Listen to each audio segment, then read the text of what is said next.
வணக்கம் கைஸ், நீங்கள் எல்லாம் நல்லா இருப்பீங்கன்னு நினைக்கிறேன். நான் இப்போ என்னென்னா ஒரு டெம்பிள் பற்றி தான் பார்க்க போகிறோம். கர்நாடகாவில் ட்ரிப் பண்ணும்போது ஒரு குறிப்பிட்ட அளவுக்கு டிஸ்டன்ஸ் மெயின்டைன் பண்ணும்போது இடையில என்ன பார்த்திங்கன்னா நிறைய டெம்பிள்ஸ் வரும். அந்த டெம்பிள் தான் ஸ்ரீ சோமநாத டெம்பிள் அப்படின்னு சொல்லுவாங்க. அந்த டெம்பிளோட வெளிப்புற தோற்றம்னா பார்க்கும்போது ரொம்ப அருமையாக அற்புதமாகவும் இருந்துச்சு. சரி, உள்ளார தான் போய் பார்ப்போம் அப்படின்னு சொல்லிட்டு உள்ளார போனாக்கா அவ்வளோ அழகாக இருக்குதுங்க. அதை கடந்து சுற்றி பார்க்கும்போது பார்த்திங்கன்னா பின்னாடி ஒரு ஷீஷோர், ஒரு கடற்கரை ஓரத்தில் இந்த ஒரு சோமநாத் டெம்பிள் அமைஞ்சிருக்கு. அப்படிங்கிறப்போ பார்க்குறதுக்கு ரொம்ப அழகாக இருந்தது மட்டும் இல்லாமல் ரொம்ப காற்றோட்டமாக ரொம்ப ஃப்ரீயாகவும் இருந்ததை பார்க்க முடிஞ்சுது. இந்த டெம்பிள் மங்களூர் கிட்ட பண்டர் அப்படிங்கிற இடத்துல தாங்க இருக்குது. இந்த ஷீஷோரை ஒட்டி இருக்கிற இந்த டெம்பிள் அதனுடைய வியூ பாயிண்ட்டும் சரி, உள்ளார போய் பார்க்கும்போது ரொம்ப அழகாக இருந்ததை பார்க்க முடியுது. இந்த சிவன் டெம்பிளோட அமைப்பே வித்தியாசமாக இருந்தது மட்டும் பார்க்க முடியுது. நேரம் வரும்போது பார்த்திங்கன்னா பூஜை டைம்னால் பார்க்கும்போது இந்த பம்பைகள்லாம் அடிப்பாங்க, அதுவும் இருந்தது. அதுக்கு தனிநபரும் இருக்கிறாங்க.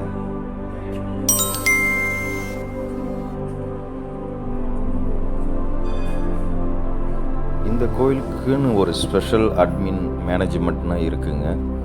இது யாரோட கண்ட்ரோலில் இருக்குது அப்படின்னாக்கா சாரோடி அபியுத்தா சங்கா அப்படிங்கிற ஒரு ஸ்தானத்தில் இருக்கிறவங்க தான் இதை மெயின்டைன் பண்ணுறாங்க. அவ்வளோ சுத்தமாகவும் நல்ல பூஜா டைத்துலேருந்து வரக்கூடிய பக்தர்களை கரெக்டாக ட்ரீட் பண்ணுறதுலேருந்து நல்லா அற்புதமாக பார்க்குறீங்க.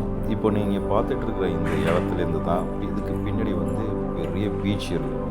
இதில் போய் தான் நான் பார்த்தேன் அதனுடைய வியூ பாயிண்ட்ஸ் கடற்கரையை.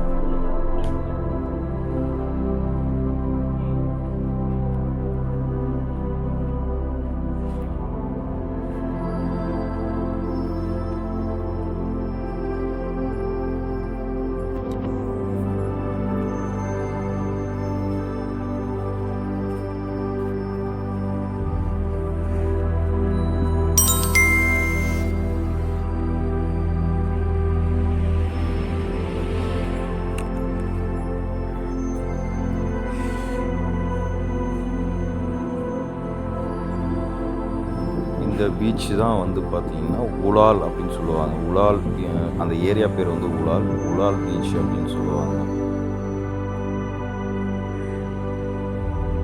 சுமார் 1000 வருஷத்துக்கான வரலாறும் அது மட்டும் இல்லாமல் இதில் ரொம்ப சிறப்புமிக்க கோயிலில் இந்த சிவன் டெம்பிளும் ஒன்று தாங்க.